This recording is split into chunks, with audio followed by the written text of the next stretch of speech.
A new PlayStation handheld is rumored to exist, alongside rumors of a huge PS5 showcase that's right around the corner, and the Horizon Burning Shores DLC supposedly pushes the PS5 to its limits, and it's out in less than 2 weeks.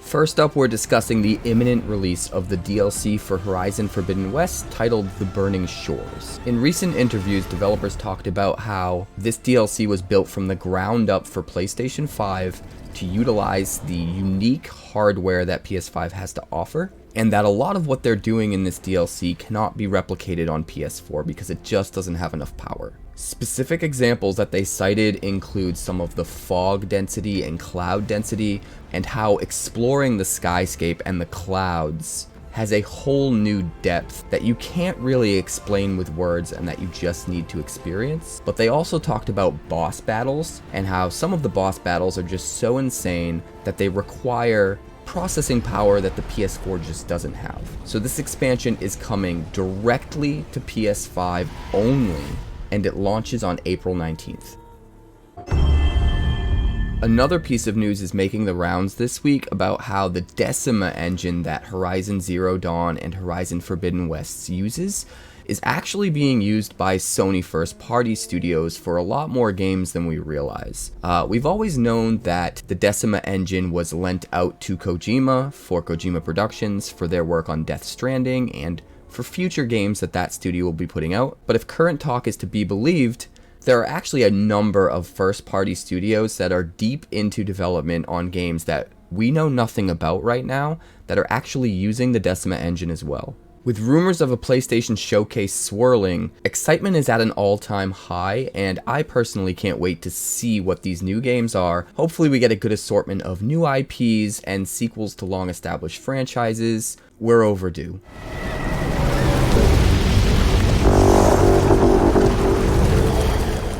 Are you guys excited about the prospect of the Decima engine being used for multiple titles by Sony First Party? Are you excited to see a potential Sony showcase imminently approaching? Let me know in the comments. Next up, we're discussing how Konami has recently opened a new studio in Osaka, and it seems like they're getting back into AAA gaming in a big way. Now, most of you know for many years, Konami decided to exit stage left and kind of get out of console gaming for the most part, seeing their pachinko business as more lucrative and just using their IPs to make pachinko machines, which was very disheartening.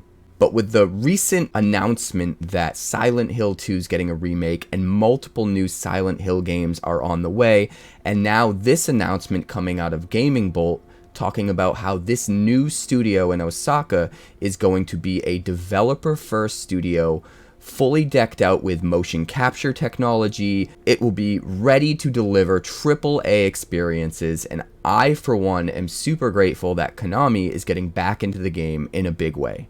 I don't know if we'll ever get the Metal Gear Solid sequel that we really want with, Kojima and Konami still on the outs, but at the very least, maybe we'll get a true to its spirit remake of a Metal Gear game, or at the very least, some of their other IP could come back in meaningful ways, games like Castlevania or, God forbid, Suikoden. Does anybody else want to see a Suikoden sequel? I do. Let me know in the comments.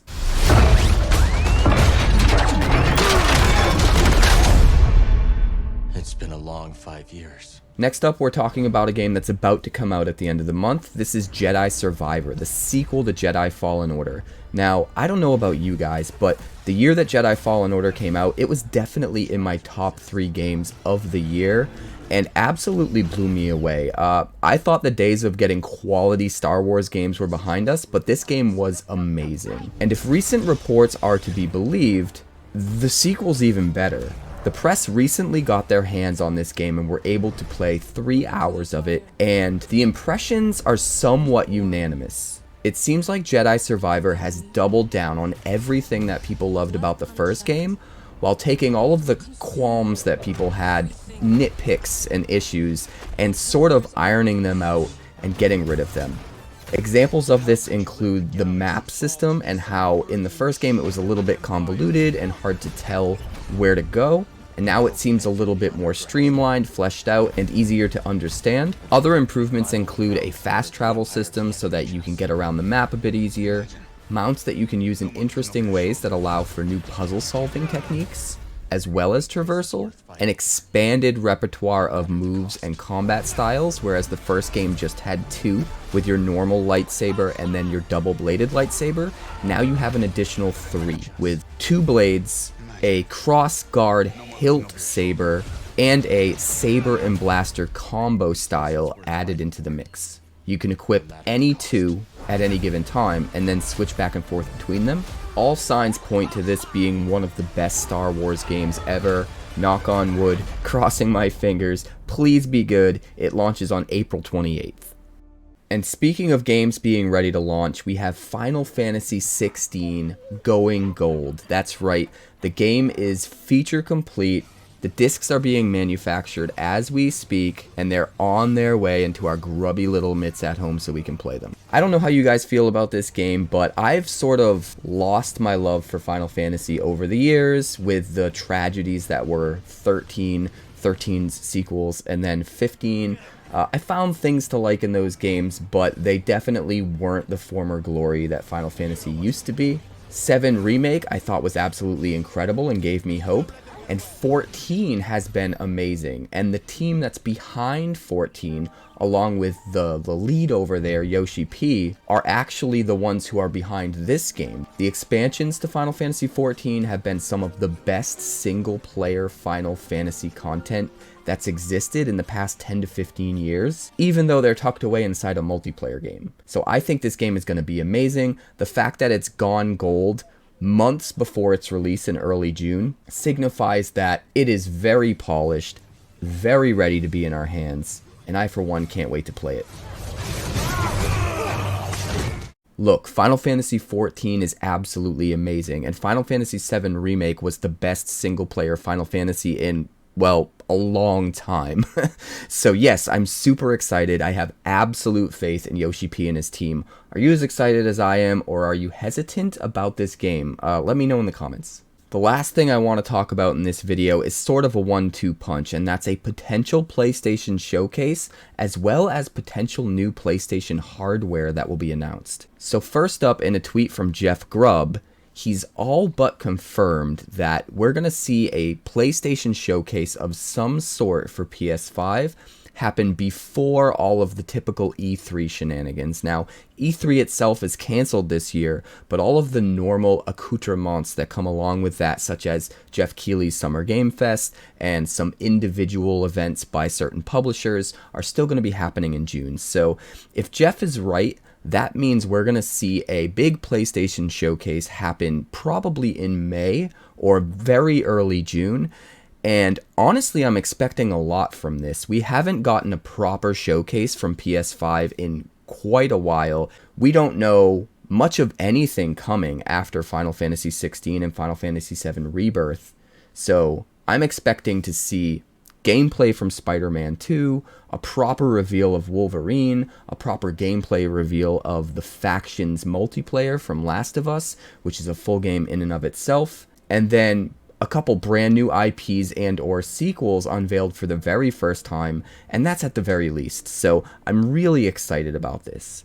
Also hot on the heels of this showcase sort of tease is word coming from the industry that supposedly Sony is hard at work on a handheld for its PS5. Now, the rumor is that it's probably just going to be a streaming device in order to remote play games from the PS5, but I wouldn't be surprised if it was an entire PS4 that was portable, as well as being able to remote play your PS5. Now, that's just speculation on my part. I have no way of knowing for sure, but either way, it's exciting just hearing about the possibility of a follow-up to the Vita, because I think that handheld was great, and it deserved a longer life. This has been Everything Awesome for Thursday, April 6th. Now, are you as excited as I am about the potential of having another PlayStation handheld? If it's a PS4 that's portable that can also remote play your PS5 games from your PS5, I am all in. But if it's just a streaming device or just something that can remote play your PS5, is that worth it to you, even if it is at the low cost of maybe $100 or $150? Let me know in the comments below. And also make sure you like and subscribe. We're trying to push up to 2,000. With your help, we can get there. So let's make it happen. Thanks so much for checking out my channel. We're working hard to get to 2,000 subscribers now because we blew right past 1,000. So make sure you like and subscribe. Also, if you'd like more magic deck text, that's somewhere over there. And if you'd like to see what else the channel's been up to lately, that's somewhere over there. Also, subscribe, circle below, do all the things.